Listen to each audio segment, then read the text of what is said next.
careful of that, because also this is the opportunity in the play for Lizzie to be really vulnerable. Yes. Yeah. Even though Lady Catherine is like not probably someone you want to be vulnerable in front of.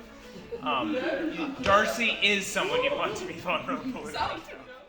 Matthew, kick us off. I read that this is not your grandmother's Pride and Prejudice. Mm-hmm. How is this adaptation not my grandmother's Pride and Prejudice? Yeah, I think when people think about Pride and Prejudice, or when they think about things that are not modern necessarily, they think about plays or forms of media that are maybe a little bit out of date, or a little bit, they feel stuffy. Yeah. Perhaps is maybe the analogy to grandma, right? Is we think of grandmothers, I love my grandmother, but we think sometimes of grandmothers as being a little stuffy, or a little bit, they're set in their ways.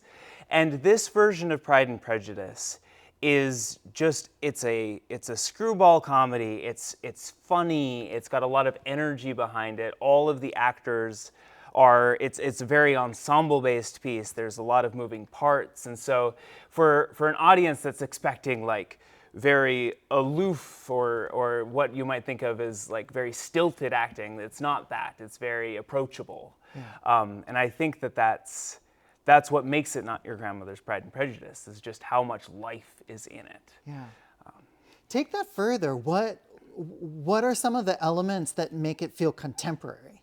So not only is it not stuffy and it moves fast, and there's the screwball comedy and the ensemble basis, but tell us more about what makes it contemporary, what makes it for today. I think it's the playwright really did a lot of really great work to combine what Jane Austen wrote with some of our modern sensibilities around like, we as modern audiences find this specific thing funny.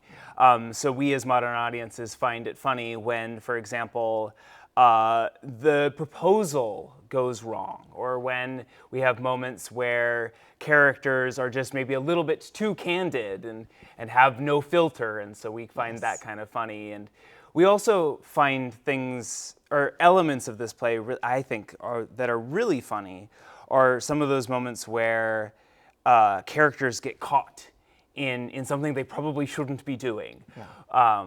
Lydia, for example, getting caught bringing home Mr. Wickham, and that everyone's kind of like, is this appropriate for you doing with Lydia?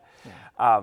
Some of those moments are also really funny. And also, Kate Hamill, the playwright, did a really great job of giving us some crisp dialogue that just moves right along and already has that rhythm and that humor. We have a moment that's like, man, how will we ever recover from this? Would you like some tea? Yes. And there's a lot of moving back and forth between those different elements that is exciting for a modern audience. It keeps you on your toes. Agreed.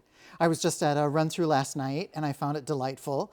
And one of the things that I think Theater B audiences will love is that ability to see something that they either know or they think they know something about, and they'll also be invited into it in a way that feels super personal. Yeah. It's like I felt like I was a member. I mean, nobody was directly talking to me. I wasn't expected to have any lines. But at the same time, it really felt like I was literally in the room. And the set does that beautifully as well. Yeah. You mentioned this play feels like a spring play to you. Mm-hmm. Tell me what you mean by that.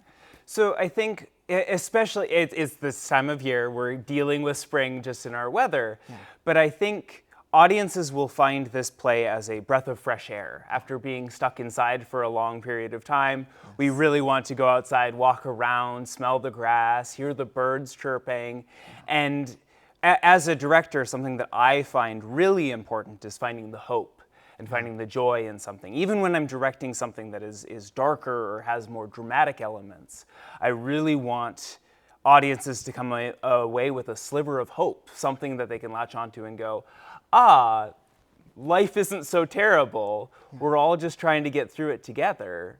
You're human, I'm human. And going back to something you said too, right? That you're part of this world with the characters. Yes. That they invite you in and are saying, hey, can we like relax just a little bit and take a breath? And all be in this space together to play around for a little under 2 hours, and finding that joy. I think finding that joy, and after a long winter, I think that's really what we're looking for. And quite frankly, that's I think what everyone is always looking for is the opportunity to let go a little bit, to breathe, to laugh, to feel things and connect with these characters in a new and interesting way. That we have invited the audience to come and have this experience with us, to have that opportunity to just be like, breathe. Yeah. Breathe. Yeah. I love that. One thing that I think makes that aspect of this production and performance and your take on it as a director come to life as a Theater B production is that it also I find that the performance also recognizes that life isn't always full of hope, that there are some significant consequences, that yes, there is suffering, that sometimes we can't recover from our mistakes. So there's these little blips of seriousness that all of a sudden kind of drop in. You and I were talking about that some months back when you were sharing with me why you wanted to do this production and in what way. But as an audience member last night, watching the run through, that hope and that joy and that springtime means more to me as an audience member because I get to catch those glimpses of winter, if I'm going to push your metaphor further. Yeah. And I think we need those moments these characters are incredibly complex. They're fully fleshed out real people. Like sometimes they're a bit absurd and they live on the very edges of what we would see as like reality, perhaps. Thinking specifically of Lady Catherine de Bourgh. She's big, she's boisterous, or even like Mrs. Bennet. Yeah. Mrs. Bennet takes up a lot of space and has a lot of that like kind of frenetic energy. But they're also flawed. They're capable of being human and also still worthy of forgiveness, still worthy of that hope that we were talking about earlier. Yeah. And to me, that's a topic of conversation that I can imagine people walking away with. Yeah. Is, okay, how do we actually deal with each other when we mess up? Yeah. How do we actually deal with each other when we recognize that our dreams don't match up? Because yes, there's there are multiple love stories, there are multiple betrothals and engagements, but it seems to me that what's even more universal about the story is people trying to be with one another, trying to like see one another and find ways to live together. Right. And I think that at the core of this story, right, is the relationship between Lizzie and Darcy. Yeah. And when Lizzie first meets Darcy at the very beginning of the play, we get a Darcy that is deeply uncomfortable with where he is at in space. Yes. He's not used to country dances, he's not used to country manners. Yeah. And so to be thrown into that and be kind of in that awkward situation, and then for Lizzie to leap off of that and go, you're aloof, you're distant, we can't ever communicate. Right. And finding those small moments where we start to watch Darcy see Lizzie and Lizzie see Darcy in return. Yes. And start to have empathy for one another and realizing that they may have jumped to prejudice too much and assumed that people had pride. I know it's a bad joke, but like they had to learn to like each other and then found themselves loving one another is really important for me. That makes sense to me. And I experienced that in the run-through last night. What has been one of the most challenging things, or what has been one of the biggest challenges of the production process? From the initial moment of saying, hey, here's a script, to where we are right now. Yeah. I think one of the big challenges for this production is that there are 8 actors playing 16, 17 characters. So most everyone doubles. There are a couple people that play more than 2 characters. Lizzie and Darcy never double. But that we get all of those characters moving in space and having their own opinions and all of those things is really cool and essential for the play to tick along, because it really allows for it to be an ensemble play. But what that means on the flip side is that the actors are always called to rehearsals. There's rarely a day where someone gets the night off. And so finding time for everyone to learn their lines and for everyone to have a break and be human themselves, right? Because when we ask a lot of performers, when we ask a lot of the team that's putting their heart and soul, being very vulnerable in those moments on stage, that they also need time to be like, I don't want to be so vulnerable. I want to sit on my couch and maybe watch some Netflix. Yeah. So I think that that's been not so much like a struggle or anything negative necessarily, but it is, I know, challenging in some ways to ask so much of these performers, and they're doing a fantastic job of bringing that energy, bringing that commitment to this production. And I think that that's, if I was to pinpoint one thing, that would be probably it, is that making sure that they have time to recharge their batteries in some ways. Yeah. Because this play asks a lot of them, and it asks a lot of everyone. I mean, we're sitting in this beautiful set, and the scenic designer has been here pretty much every weekend for the last 6 weeks, getting this play up to the point where it is at now. Yeah. And that's not just the scenic designer, that's the props and the sound and the costumes, and everyone is working really hard to make Pride and Prejudice come to life. And that's very exciting and very, I have found it to be a very rewarding experience. But it also, acknowledging that it is a lot of work and that it takes a lot of people's time, and being able to give people opportunities to be like, breathe. If we're asking the audience to come in and be like, take a breath and find some springtime, it also is, it's giving the actors permission to also like, breathe, relax. You've got a lot on the plate right now, and finding opportunities to give them some time off, give them some time to recharge, I think has been one of the big challenges of this play. Yeah, that makes sense. Tell us a funny story.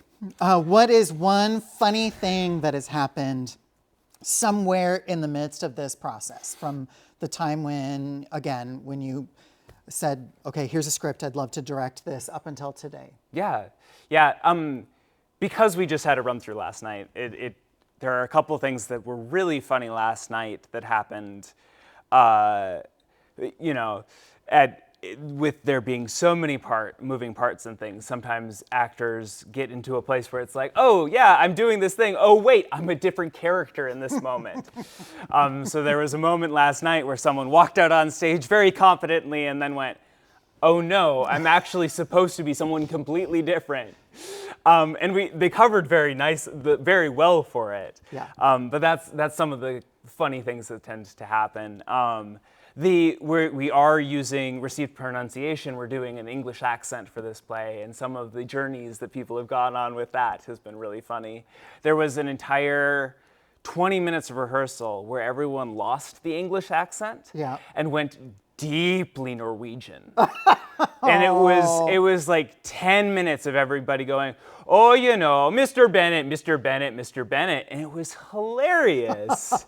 And also just like, chaotic. A different play. A completely different play. Pride and Prejudice set in northern North Dakota or Minnesota. Yeah, right. Yeah. What's something that has been most exciting in the rehearsal process, when maybe there was a discovery or something happened in the midst of that process where you were like, aha, here we are. Yeah. It's always a joy for me when we see a new character come into the space for the first time. Yes.